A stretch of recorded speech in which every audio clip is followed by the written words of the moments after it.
the traditional custodians of all the lands on which we're meeting today in this webinar across this fine country of ours. For me, I'm on the lands of the Wurundjeri people of the Kulin Nation down here in Melbourne, and I pay my respects to their elders past and present. Firstly, for those eagle-eyed amongst you, you might realise that I am not Michael Hopkins, the Chief Executive of the National Transport Commission. Michael unfortunately fell ill last week with one of those nasty viruses, which he didn't want to share. So here's an apology today. He was very, very, very keen to present for this webinar because it is a really important piece of the NTC's work in relation to national reform. So I know that he's, he tried to battle through and be here, but unfortunately he can't quite make it. So Michael, if you are online and you're watching now, I hope you're on the road to recovery. For those who don't know me, I'm Carolyn Walsh. I'm the chair of the National Transport Commission, and it really is a great honour for me to present on this webinar this afternoon.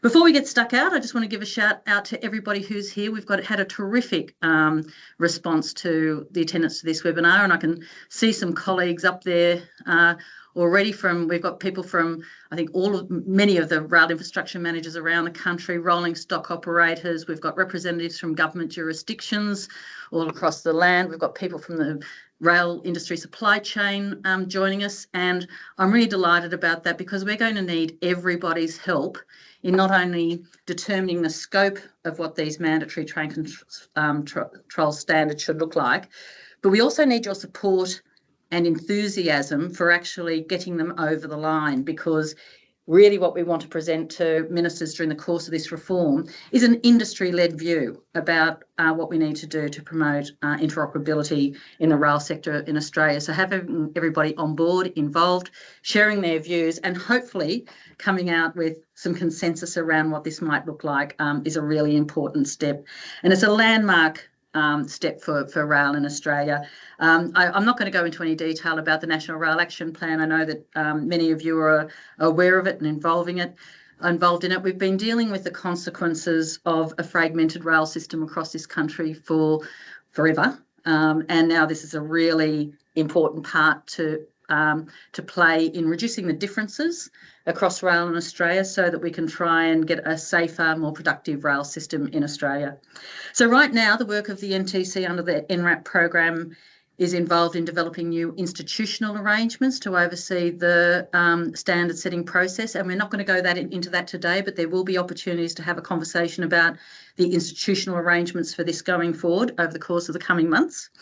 We're also looking for the alignment of the rollout of this interoperable train control technology, which is what we will be talking today. We're looking for more consistent ways of working and for operations for things like operating rules and rolling stock approvals. It's all building on our national objectives for rail, which is basically around greater mode shift, and I think particularly for freight on rail. Going forward, better network capacity and reliability, improved safety and reduced emissions, more jobs and more opportunities for local manufacture. So the whole NRAP program is really based around those objectives. But a fundamental part of this is actually moving for the first time in Australia to actually mandating some of our technical and operational standards in rail. We do have precedents for mandated standards in rail around drug and alcohol testing, around health standards, but we haven't moved into that space in Australia in the operational technical spaces. And that's what we're here to talk about today. So a couple of years ago, ministers ticked off a standard setting framework for Australia, which involves 3 tiers of standards: mandated, harmonised and localised. And we have started conversations with the industry about what those mandated standards might look like to achieve interoperability and safety across the national network. In discussions to date, we've heard loud and clear from governments and industry that it is time to be stronger in mandating some of those technologies, and that our current opt-in approach to that is really not working for the betterment of rail generally. So today we're going to be talking about 2 of the 3 standards that we're proposing to be mandated in Australia, and they relate to digital train control technology.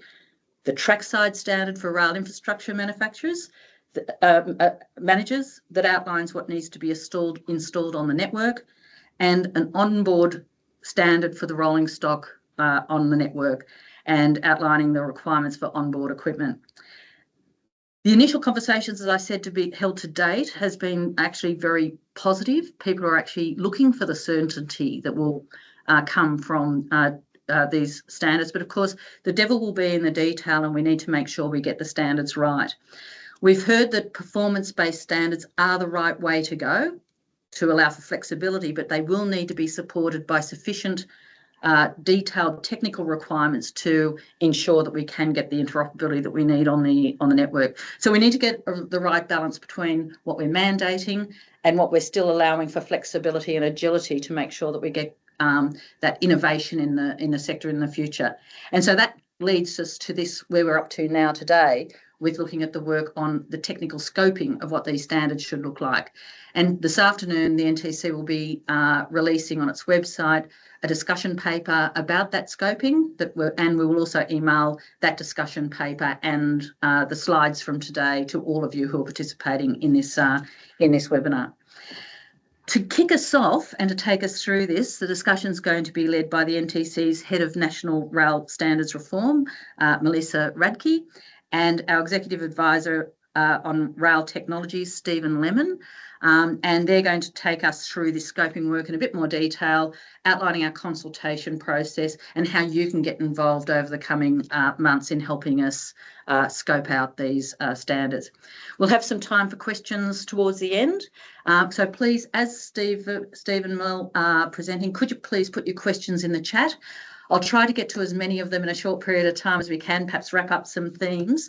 But if you can put them in the chat as you go, we'll get through as many of them as we can, and then follow up on those comments in due course. But that's probably enough for me. It's definitely enough for me. I'd like to hand over now to Mel and Stephen. Thank you, Caroline.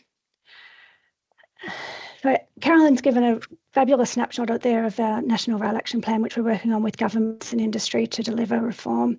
I would just highlight that it's one of 8 National Cabinet agenda priorities in terms of improving rail interoperability, as it offers the single biggest productivity gain across the country. But those 4 key areas on the right around the national approach to rail and institutional arrangements to support mandatory standards, digital technology to drive interoperability across networks, and a harmonised approach to ways of working and approval processes, with a future-ready workforce whose skills are recognised nationally as a key lever to take that work forward.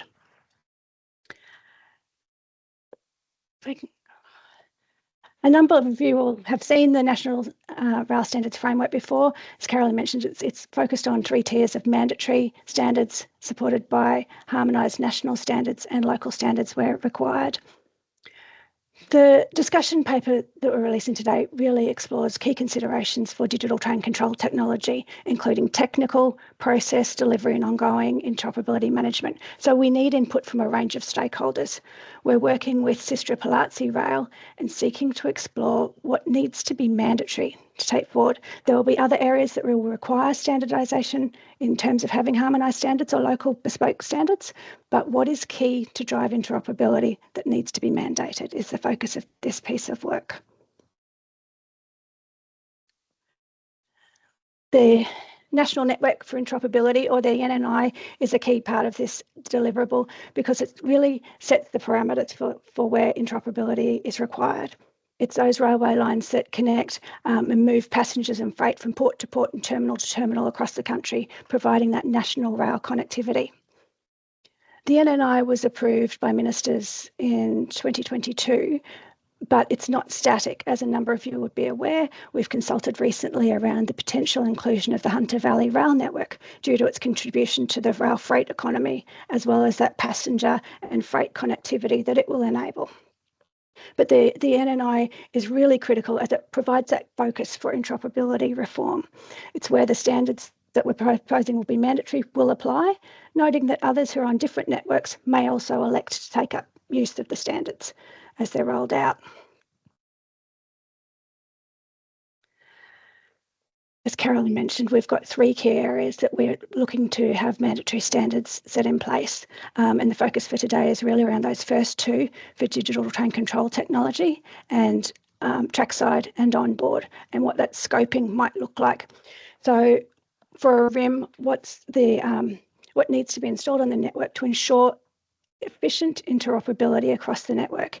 This considers the technical specifications for interoperability, or the TSIs.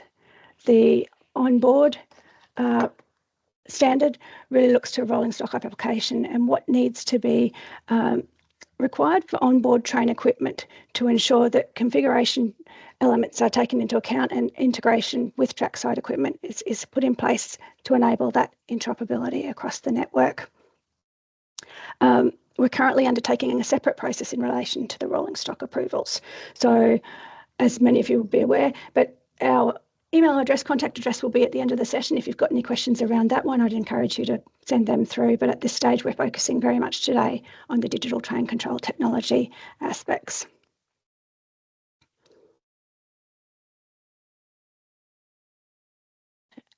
As Karen alluded to, the current approach to standards is not driving interoperability nor the harmonisation agenda. Last year, we reached out to rolling stock operators and RIMs on the NNI, as well as manufacturers and suppliers, about what it means to introduce mandatory standards in the Australian rail context, really trying to get a sense of those implications and network consequences if we're going to introduce these standards. And that clear messaging around mandating now is a good idea, but performance-based to be supported by prescriptive elements, which is why we're talking today. And then that requirement for oversight and rollout in order to drive interoperability. I'm now going to hand over to Stephen Lemon, who's our Executive Advisor, Rail Technologies, who will talk through the technical scoping for the standards work. Thanks, Mel. Hopefully everyone can hear me okay.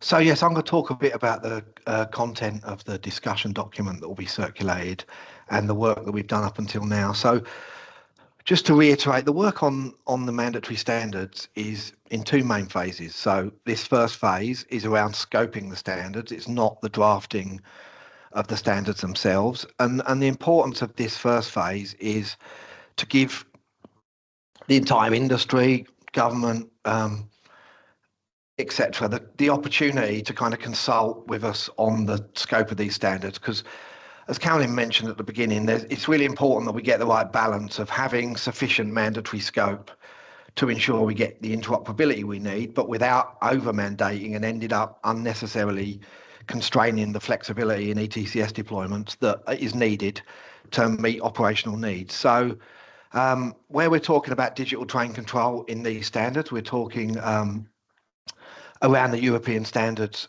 for ETCS, and that's explained obviously in a lot more detail in the discussion document. So the work incorporates taking the existing European standards and essentially understanding what is necessary and appropriate in the Australian context. So we're making use of our understanding of the Australian context, the kind of international experience of implementing these standards around the world, and that includes deployments in Australia, and the kind of extensive lessons learned that we're able to get, and again, part of this consultation process around the discussion document. And the result of this work is the paper that will be circulated, and that gives some detail of the options we've got around what might be appropriate to include in the mandatory standards, and some discussion around that, so to help people understand the background to those topics, the context for them, the pros and cons related to them. And then there are a number of questions for it to steer responses to the document for people to say, does this seem like a sensible approach? Do you agree with the kind of scoping that we've set in motion? Do you think we're trying to mandate too much, too little, in some of the wrong areas? And so all that is part of the discussion document. And hopefully there's enough information in there to help everyone understand all of the topics, some of which are out there on the slide. And if we move to the next slide,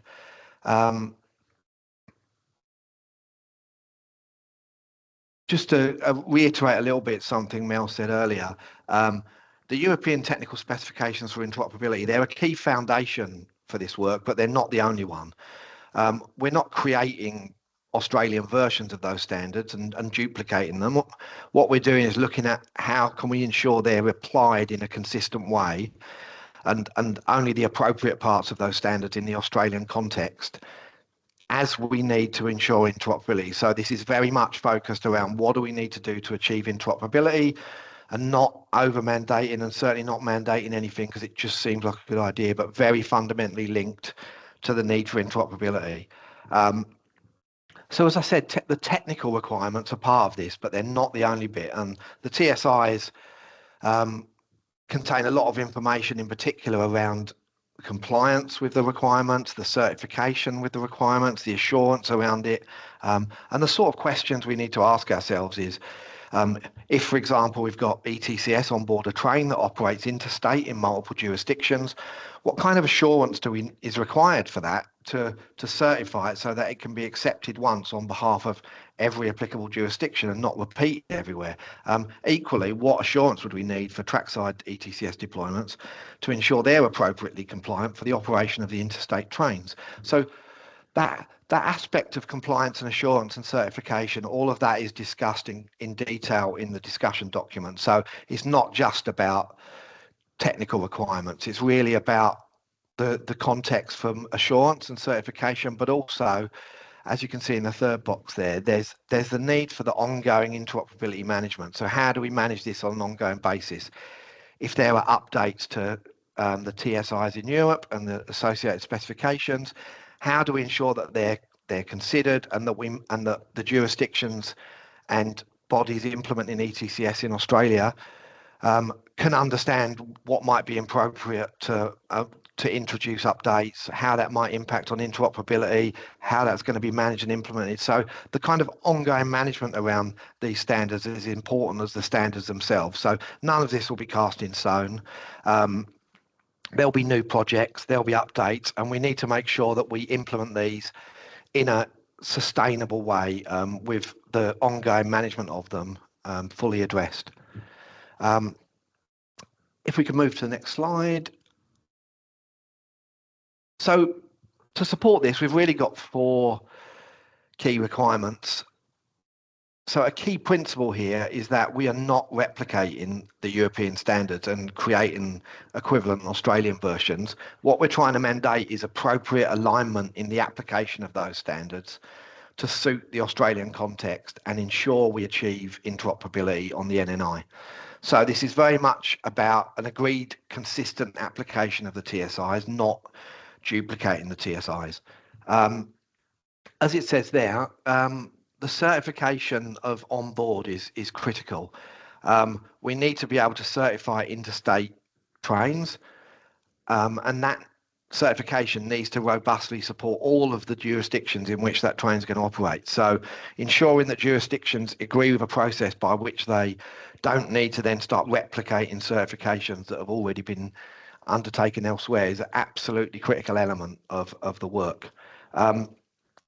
Also, in terms of item 3 there, it's absolutely critical that we don't over-mandate unnecessarily. So one of the risks is that inadvertently constraining trackside implementations and removing flexibility unnecessarily in ways that are not needed to support interoperability. So we've worked hard to ensure that the discussion document talks through the pros and cons of all of these topics and why we want to include certain things in the scope of the mandatory document, but then provide the opportunity to get feedback to say, does that make sense? Are we under mandating, over mandating, and why?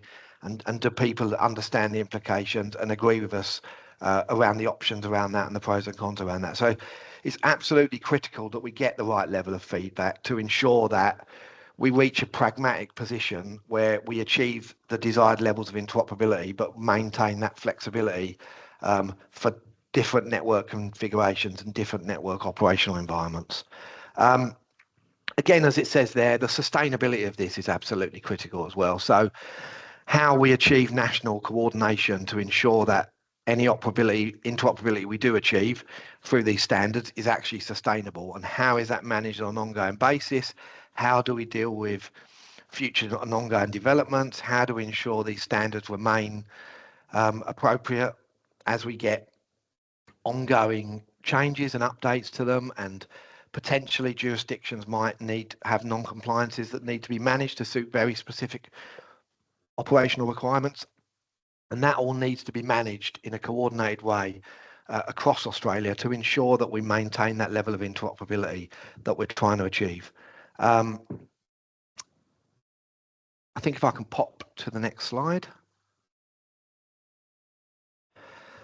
So I just want to give a little bit of an overview here before people see the actual document of the kind of things that are emerging as a view of the scope. And just to be very clear, this is kind of indicative to help an understanding of the type of things we're talking about. This is absolutely not meant to be a definitive view of the scope, and you'll see the details discussed in the document. But just to be clear, the discussion paper that we'll be circulating at the end of this webinar includes the topics that we consider to be appropriate for the mandatory scope, so tier 1. So that top box, tier 1, that is what the scope of work is that we're talking about today. That is what is covered in the discussion paper. What I just wanted to do is also give a kind of overview of the types of things that might be at tier 2 and 3, as Mel described earlier, just to give people a sense of not just what is going to be included in this discussion document and what we want feedback on around mandatory standards, but also what's not going to be included. So for those people who are familiar with aspects of ETCS, there are onboard and trackside systems versions. Different projects will deploy different versions. What we need to be clear about in the standard is what versions will be allowed for, and by which I mean what versions do we need to allow to be installed on board, and therefore what versions do we need to allow for in the trackside to accommodate that. Making sure we address all of the applicable and non-applicable elements. So there are lots of things in the TSIs that relate very specifically to the European context, and we need to make sure that we are not including things in the Australian application unnecessarily, and particularly where there are functions used in Europe that won't be required in Australia. Where we can agree that, we can obviously minimise the scope of the standards, but also minimise the scope of ETCS development, so we're not spending money developing functions that are never going to be used.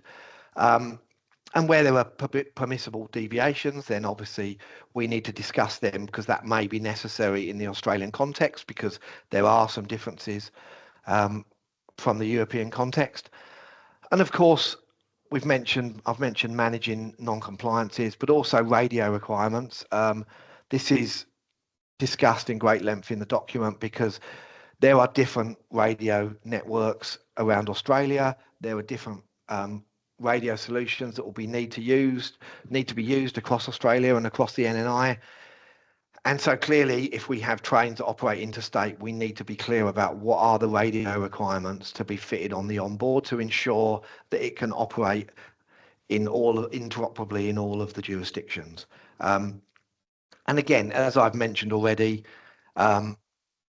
assurance requirements for compliance and certification. So just to give a quick overview of tier 2 and 3 there, as you can see, there's other things that, whilst it might be nice to harmonise them and it might make things more productive in Australia if we were able to agree consistent principles, for example, or consistent ways of doing certain things, if they're not fundamentally required for interoperability, they're not part of our tier 1 mandatory scope. So this is about separating out the things that might seem like a good idea for the industry, and we'll go through a process of prioritising the kinds of things that we can address at tier 2. What in this initial scope of work, what we're doing is say, what are the scope items that are fundamental to interoperability, and let's make sure we include those. At tier 3, obviously, whatever we do, and however much we would like all of Australia to be exactly the same, there are operational differences in different jurisdictions. There will always be local requirements. There will always be fleet that only operates within a specific jurisdiction. There will always be specific local workforce requirements. So there will be a need for these things to be addressed at tier 3, and we need to understand that those are the kind of things that aren't appropriate to include at tier 1. They're not part of what's needed for mandatory interoperability, and separating out those layers and the type of things that are included. So as part of the discussion document, it's really important to us that the kind of feedback we get doesn't just look at, do we agree with the specific topics mentioned in the document, and do we have feedback on those, but it also thinks about, have we got the scope right in terms of, are there things that we've included that people think should be at tier 2 or 3, or are there things that are not included because we've assumed they're at tier 2 or 3, but actually people think are needed for interoperability and should be at tier 1. So as much feedback as we can get to ensure that we strike the right balance and we get the best outcome in terms of interoperability. If I can shift to the next slide. So something people would be right to ask is, there are implementations of ETCS going on already in Australia. I'm sure everyone on here today will be aware of that. Those projects need standards, and those projects will be developing standards, and those RIM jurisdictions will need their standards for when they commission those systems and bring them into operation. How does that relate to what we're doing? So we've looked at existing RIM documents. The sort of documents we've looked at are standards around rolling stock interface requirements, rolling stock requirements, ETCS trackside equipment requirements, design principles, signaling principles. Because those RIM standards include all of the elements that those projects need and those RIMs need, essentially they include elements at tier 1, tier 2 and tier 3. So they're a mixture of things that really are the types of topics that we're talking about in our mandatory document, but they also cover things that they're not really required for interoperability, but they are needed in the jurisdiction. And it might be good to harmonise them because it will make the industry more cost effective and productive. And there'll be elements of things that are absolutely specific to that RIM. There might be elements related to interfaces with legacy signalling equipment that is different from the equipment and systems on other jurisdictions. So those existing standards, we're using them absolutely as an input to our work.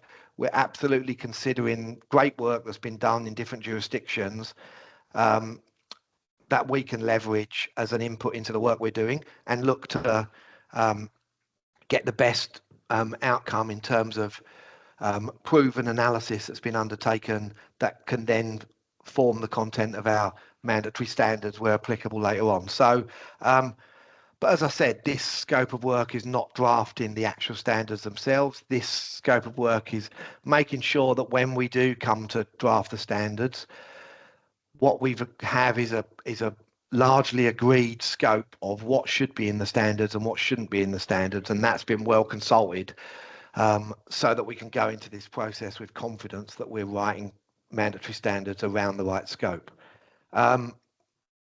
So clearly those standards are going to inform what we're doing, and clearly we've done initial reviews of those standards to inform the work we've done to date. But those standards will also be informing in much more detail the later work around the actual drafting of the standard. So that's really a broad overview of the kind of technical content that's going to be in the document. Like I say, the details of that are in the document itself, will be shared at the end of this day, this session. If we move to the next slide,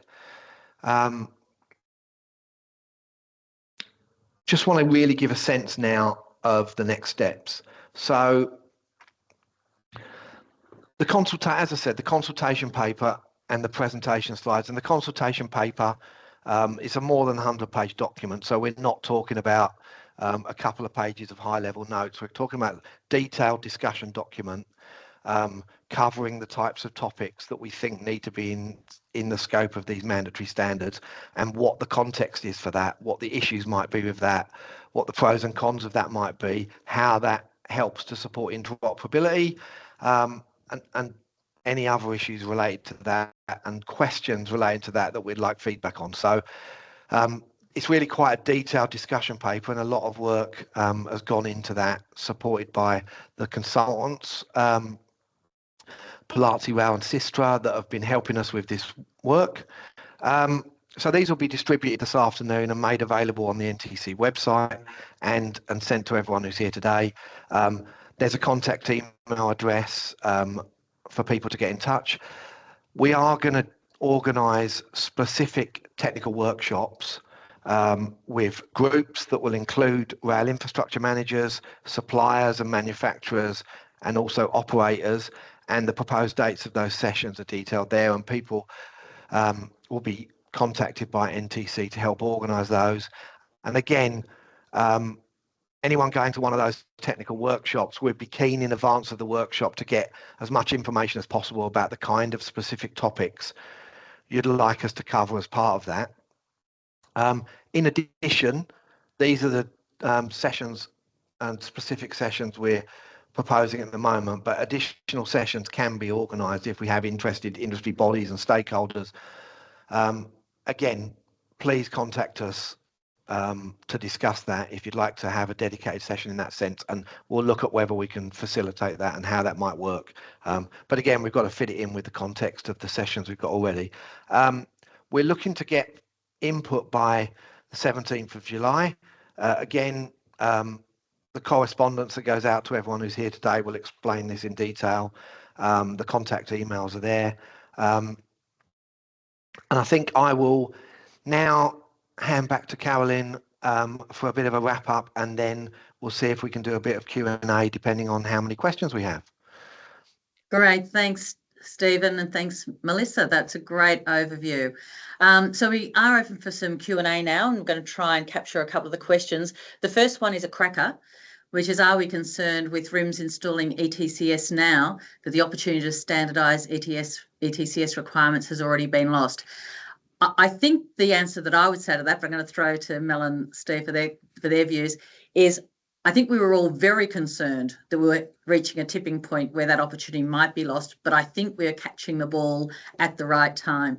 While there's more work to do to mandate the standards, for those who don't know, the NTC has brought together an interim configuration control board with the chief engineers of the RIMS on the Eastern Seaboard and ARTC to begin the conversations about this, and that's been meeting for I think almost a year now, and the very discussions they're having, and supported by Stephen with his technical expertise, is to try and make sure, and I think they are, Stephen, I appreciate your view, that they've been working very collaboratively in sharing information about what they're doing as they're rolling out their ETCS systems right now, so that we're trying to avoid that potential risk. But perhaps, Stephen, you might want to make a comment on how confident you are that we've caught that risk early enough.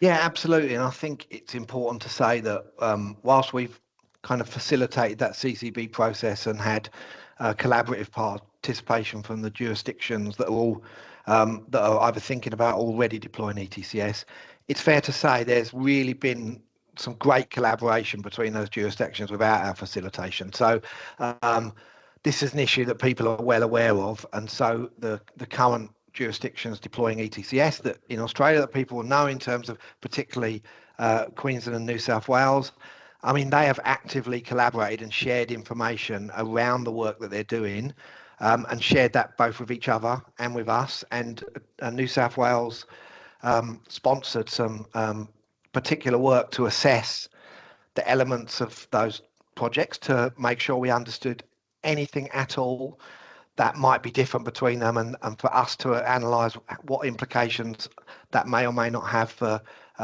interoperability. And we're confident that we've got good alignment between those deployments, and there are differences, but in terms of what we understand, that is discussed and included in the discussion document. And we are, we're confident that we're tackling this at the right time, and that we're getting great support from the jurisdictions, and they really are collaborating in ways that kind of maybe I haven't seen as much as people won't like in the past, but at the moment it's been really fantastic, the support we've got.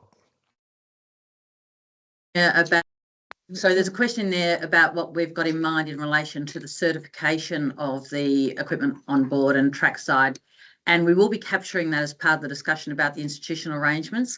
Part of all of this process will need to be determining who is providing the assurance about the interoperability, who is receiving that assurance, and what role RISB and the industry can play in that, and then what role for the Office of the National Rail Safety Regulator to be who needs to be assured that the interoperability outcomes and the appropriate certifications and what that will look like will be all part of this process that we'll need to determine. Melissa, is there anything more with that particular issue that, or Steve, that you'd like to add? No, I think that's fair. Yeah, thanks, Carolyn. Right, thanks. The only thing I'd add, Carolyn, is just to say, like, clearly we are aware of this. We are talking to the jurisdictions. As I said, they're collaborating actively with us, and we're absolutely clear that, you know, this is a pragmatic approach we're taking. It's outlined in the discussion document, but we're not about to start breaking existing processes that are working and being undertaken by jurisdictions at the moment as part of their assurance. Steve, I'm going to try my hand at being a technical expert, which is always very, very dangerous. Where level 2 is deployed and signals need to be retained, will the aspect to be shown be covered by these interoperability standards? So this is an interesting one, Stephen, about where you retain your line side signals. I'm assuming that will be a tier 2 or a tier 3, but not a tier 1. But I'm over to you to see whether the interoperability standards will need to include anything where the line side signals are retained. So, and the first thing I'd say about this is it's not in the scope of the current discussion document. So it's not in the scope of the current planned mandatory standards, but it is a topic that is actively part of the work that we're looking at within NRAP, within the NTC scope, and we have already had discussions with a number of jurisdictions, and I attended some meetings only yesterday in Brisbane to talk about implementations and issues around interoperability signals, and very aware of the topic, but it won't be covered within the scope of this initial discussion document and the work we're doing on these mandatory standards at the moment. So they'll be the sort of issues, Stephen, that you're seeking feedback on to see, is there a rationale for doing so? If there is, what is that? And and that's all part of the process. Yeah, that's absolutely correct. We would really welcome feedback on this topic on the back of this discussion document. Good question there about, is it the intent for NTC to enforce the mandatory nature of the Tier 1 scope through legislation? I'll be careful in the way that I answer that, but the answer is yes. Mandatory by nature means that they will be embedded in legislation and they will be enforceable. How they're enforced is still open to some detailed discussion with ONSA, RISB and others. They won't be enforced by the NTC. The NTC will provide the policy advice about how the legislation needs to be framed, but they will be enforceable through most likely the Rail Safety National Law, and so there will need to be legislative change to actually provide a framework against which they can be enforced. So the answer is no, it will not be left to the RIMS to just collaboratively enforce them, because that hasn't worked in the past. That's actually the very nature of what we're doing by moving into the mandatory sphere, where there is an obligation, and a legal obligation on the rail infrastructure managers to deliver interoperable solutions by adopting a common technology, a suite of technologies. Melissa, do you want to say more about the legislative and the timing for that? Melissa, it might be good to give people a sense of how long that will take and why we've got the interim CCB and the cooperation amongst the RIMS now, because these things do take some time and we don't want to drop the ball in the interoperability work in the meantime. But Melissa, over to you with the time frame. I think timeframes absolutely, but also go to your parallel earlier of the health standard. You know, it will have a similar standing in terms of legislative framing. So in terms of the timing, we'll be doing an impact assessment on the scope of work, and then it will go through for legislative implementation. So that would probably impact assessment next year and then come into play in 2027. But that key role of the CCB at this point in time is to make sure that we're not losing that bundle of effort in terms of having what's in the mandatory standards applicable and starting to be used practically, because we can develop them and undertake impact assessments concurrently and do that sort of work, so that we're not pushing the ball down the road until, you know, in 2 years' time when we might know what the outcome is. We can get the work progressing concurrently with industry and RIMS as we use the CCB for that leverage point. Okay,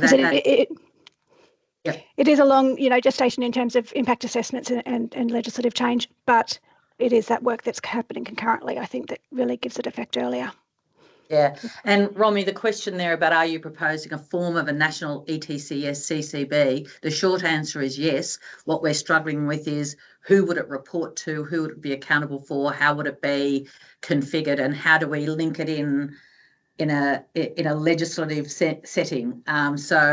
At the moment, we're doing that cooperatively under a memorandum of cooperation between all of the RIMs, but the work we now need to do over the course of the next year or so is how do you lock that in now in the future so that it's clear about accountabilities, and how do you escalate issues when there's disagreement within the individual members of the CCB. I think so. They're issues that we still need to have play out. But the bottom line answer is yes, we believe there needs to be an effective configuration control board for the whole of the NNI, who needs to provide assurance or accept the assurance of each of the RIMs that the work that they're doing on the NNI will lead to an interoperable solution when they actually deploy their digital systems on their part of the network.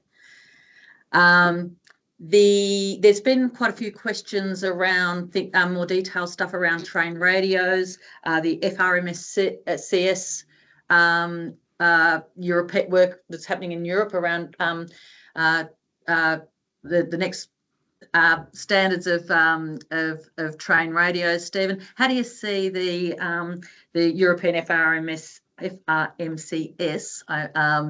program rolling out? Now, will that be linked to the Tier 1 standards? Yeah, so in terms of the actual program of rollout, it won't be linked, but in terms of the discussion document and the proposed scope of Tier 1 standards, the discussion document's got about 10 pages that talks about radio, and it covers topics from the different types of radio that are currently used in different jurisdictions, the need for migration of kind of near obsolete technologies to something like FOMCS, and FOMCS is talked at length in the document. It also talks about the issues around the potential for spectrum change from 1800 to 1900 megahertz, which is mentioned. So that's all included in the document. I'd like to specifically call out and thank the AOA Telecommunications Committee, because we consulted with them to make them aware of the type of topics around radio that we were planning to include in the discussion document that we'd like feedback on. And so they've agreed to help coordinate feedback and ensure that the right people are aware and providing feedback on that topic. So yes, it's all covered and discussed in the discussion document, and it all has key aspects in terms of interoperability. So, but certainly what we won't be discussing is imposing any requirements around when you need to upgrade, etc. This is about what would you need to fit to trains to ensure interoperability as jurisdictions to suit their own needs undertake processes where they might want to upgrade from one technology to another. Stephen, that's a really important point. I'd just like to emphasise that so there's no misunderstanding. What is being proposed is a consistent standard for digital train control systems. It is not mandating that you must have digital train control systems. So it's basically saying that when and if a network is going to upgrade to a digital system, it must do so in a way that is compatible with the other digital systems around the country. So really important to say that we're not saying that every part of the NNI must have a digitised system by a certain date, or necessarily at all. That will be up to each of the RIMs to determine on each of their business cases about when they wish to digitise. So we're likely to have a combination of digitised and more conventional signalling technologies across the network for decades to come yet. It's just that as each part of the networks do move to digitisation, we just want to make sure that the trains can run through each of those networks interoperably with the one onboard system that will be compatible with all of those digitised areas. So that's what we're particularly aiming for. And I think that's a really important point, Stephen, that you picked up. I'd like to pick up one of the questions here around alignment with individual competency requirements and that link to skills. We have actually had as a pillar of the NRAP program, skills and worker competencies. And our goal is to ensure that as you actually get consistent and interoperable train control technologies and communication systems, we will then be able to get more consistent network rules. We will then be able to get more consistent competency requirements for the workforce. So we're looking to develop that in tandem. It's not that we'll be mandating a competency framework, it's just that we think that the interoperable standards will facilitate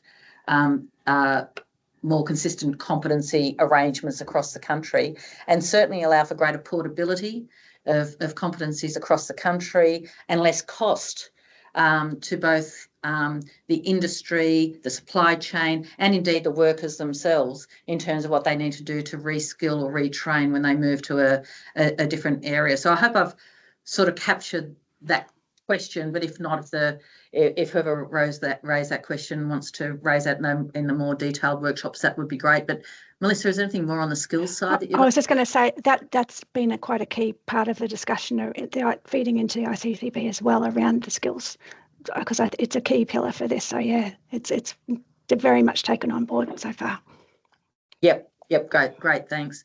There are a few questions about how, if we're going to adopt the European standards, how do we actually manage that transition to its application in Australia? And I think, Stephen, that will be captured in the discussion paper about some of the challenges around that. But I think what we're aiming to do is move with the European standards as they develop, not reinvent the wheel. And I think part of our challenge that you mentioned, Stephen, was it's not diverging in the future from them so that we're out on a limb again. We really want to be part of the global supply chain, not reinventing wheels. And I'm not saying that the European technology is the only technologies over there, but the work out there globally, but they are being picked up by a large number of railways and countries around the world. And it's the assessment that we've made that is the appropriate standard for Australia, with Australia not being a leader in developing train control technologies for digital train control, but rather being a beneficiary of the competition out there in the global supply chain of these technologies. Stephen, anything more on that you'd like to comment on? Oh, just to say, because there's a question on it, as an example of that, there are, for people who are familiar with ETCS, there are different system versions, and they're included in different baselines versions that have backwards compatibility with different system versions. And that's discussed in the document in terms of not just what do we specify that is permissible to put on our network when you're doing an ETCS deployment and making sure that's consistent with existing deployments, but also saying, okay, from a ongoing sustainable approach for us, when a new system version comes out, when a new baseline comes out, how do we manage that in Australia? How do we say, what functionality does that add? How much benefit could that bring to Australia? If someone was to introduce that, what might the risk be to interoperability if it's introduced in one place and not another? So all of that will feed into the ongoing management of this. Again, as you've said, is currently part of our interim CCB process, and the document discusses the type of topics that will need to be managed on an ongoing basis. So it's allowing for those updates and lessons learned from implementations around the world, not just in Europe, is absolutely critical to this, to ensure that we're on that. We don't disappear off on a kind of technology cul-de-sac, and we're on this international technology roadmap, and we continue to engage and work with that on an ongoing basis and kind of manage that in an appropriate way. Yeah, one of the things that certainly has come out loud and clear in all of our consultations over the last couple of years on this project has been the cost that is imposed on Australian railways in terms of both construction and maintenance by having bespoke and inconsistent applications of these technologies. And I think if we can actually link into that global supply chain, that's where we get our efficiencies in terms of biggest bang for the buck for investment in the future, which is one of the drivers of this reform. It's not just getting the operational benefits and safety benefits, which are critical, but it just means that we can do it more cheaply by locking into that supply chain. Another question: will there be a technical working group like in Europe, open to local expertise to actively contribute to the standardisation? Short answer is yes. We are yet to define it. We've talked about the interim CCB, and it will be around the way we get that technical input at a network-wide level, at a local area, to both provide input into the standards, and also to assist us with determining when there are applications for change to actually do new investments. How do we assess that they are compliant with the standards once they're actually in place? So we will need local technical support within a institutional governance arrangement to make sure that we can support that. Stephen, I think you've probably touched on this. How do you see this differing from the already produced EU TSIs? Do you just want to expand on that a little bit further? Yeah, absolutely. As I've mentioned, we're not trying to rewrite the TSIs. This is really about ensuring that there's a consistent application of the TSIs that's appropriate for the Australian context, and making sure that that's something that is agreed by all of the jurisdictions. And there may well be some scope items in TSIs, for example, that relate to kind of interfaces with legacy European ATP systems that just don't exist in Australia, for example. And so it's just making sure that we constrain ourselves appropriately to what is actually applicable and appropriate in Australia, but that decision is discussed in the document, that we're out to consultation to get feedback on that. We want to get that right, but we want it to be something that the entire industry in Australia agrees is the appropriate way forward, and not just something we put forward as if it's already been determined. So it's really discussed in quite a lot of detail in the discussion document, just to make sure that we get this right. And as you mentioned right at the beginning, Carolyn, there's a real balance to be made between enabling interoperability and not over prescribing and mandating in a way that restricts and removes flexibility from jurisdictions to get the best outcomes for their networks. And that probably relates to a question that's halfway up my chat thing, so I can't quite see the front end of the question, but I think if I recall what it was about ETCS versus CBTC, and how will these mandated standards deal with that, to the extent that isolated networks like metros, like Sydney Metro, I think Sydney Metro does use a CBTC system, Stephen, I think, because they're not part of the NNI, if it's appropriate to that standalone metro system, they're quite able and to use a CBTC signalling system which is appropriate for that network. But my understanding, Stephen, how will CBTC in any form part of the NNI standards? I would have thought not. What's your view of that? Yeah, that's right. At the moment, the standards are based around the technologies currently being deployed, where to utilise those technologies and get the benefits effectively, you need interoperability where you've got trains that operate between more than one jurisdiction. So currently that means we've got jurisdictions deploying ETCS, and we have trains that operate between those jurisdictions that need to be fitted so that they get the benefits. What we don't have is trains that operate on one CBTC fitted network and also go on another CBTC fitted network. So CBTC won't be part of the scope of these standards. It's not within the scope of the discussion document. If for whatever reason, at some point in the future, a CBTC technology is deployed and trains fitted with that technology then operate on a network fitted with another technology, then it may then come into scope. But certainly at the moment, what we're addressing is the technologies being deployed currently on the interstate NNI network. Yeah, great. Thanks, David. I'm going to wrap up in a second, but just a couple of quick things from those last couple of questions. Would it be advantageous to include a baseline of ETCS level 2 signalling principles? There's some thumbs up to that, Stephen. Do you have a thumbs up for that? Would it be advantageous baseline principles? Yeah, look, I mean, advantageous doesn't necessarily mean required for interoperability. So there are different jurisdictions define their signalling principles differently. There are some signalling principles that are specifically things that are covered in the TSIs and therefore are covered in our scope of work in our document and are discussed. There are other things that jurisdictions include as signalling principles that are really something that would be applied at a tier 2 level, because it would be great for the industry if we could harmonise some of those things, but they're not required for interoperability, and therefore they're not considered as part of the mandatory tier 1 scope.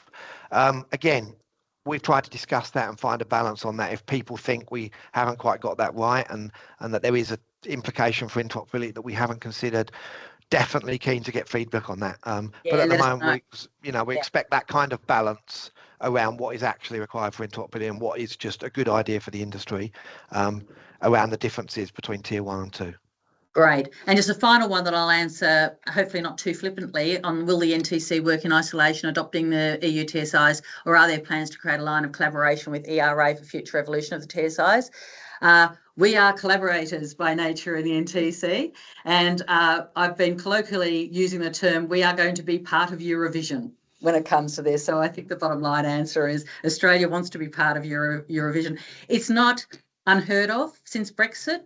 The UK have had to work out a way to actually collaborate with the ERA on the adoption of the European standards, and they've found ways through to doing that, and we'll be looking for opportunities to do that as well, because we need to make sure that we now have a voice in it to the extent that we can, and have that collaboration with the ERA. So the answer to that is yes. I'm going to have to draw a line on the questions there, but thank you so much for everybody who's written in. For the ones that I've missed, we will take a look through them all and provide answers to all of the questions that have been given there. And also, of course, as you read through the document, please save up your questions for those specific workshops that we're going to be holding in the future. So thanks so much for all of that. That's really good. I'm really seeing from that a great deal of interest. I'm also seeing a great deal of, in principle, support, but as I said at the outset, we need to get the detail right to make sure that we do the right thing for this in Australia. I think it's a fantastic opportunity moving forward, and working collaboratively with all of you, I think we're going to get a really, really good outcome. So thank you for joining us today. Once again, the dates for the future workshops are the 23rd of June for the RIMS, the 25th of June for suppliers and manufacturers, and the 30th of June for operators, with the opportunity for any other workshops that people would like the NTC to adopt. This really is your chance to help us with this. We really need your input and support. Can I give a shout out to Stephen and Melissa and the team working with our consultants, but also very collaboratively with a number of technical advisors who have been helping us with this work and getting to this stage. The closing date for feedback on the consultation paper is Thursday, the 17th of July. But that will not be the end of the journey. This is really just the phase 1 scoping. What should they cover? There'll be a lot more opportunity to input into then the detailed writing of the standards and what they might cover. Reach out to the team. We've given you the email address there. And if you have any questions during any of the time of this consultation process and beyond, please, the team is very willing to chat and have a conversation about all of this. So can I just thank everybody very much for attending.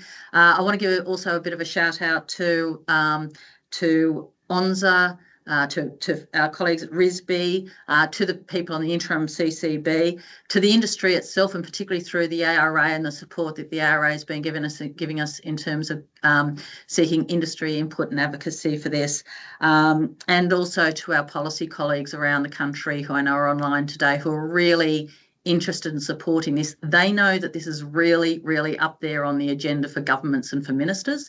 And we really want to be the first industry under those 8 national priorities on National Cabinet to actually deliver and get an outcome. And I think we're really on track to be able to say to the National Cabinet, you put this on as a priority, and we as an industry have worked together to deliver this outcome for the future productivity of the country. So really want to appreciate, I just want to extend my appreciation to everybody who's helping us with that endeavour. Because as a 40-year-old, well, actually I'm not 40 years old, as a bureaucrat who's been in the business for 40 years, I would love to actually have that as an outcome going forward. So thanks everyone. Thanks to the team. Thanks Melissa and Stephen, and we'll look forward to hearing from all of you.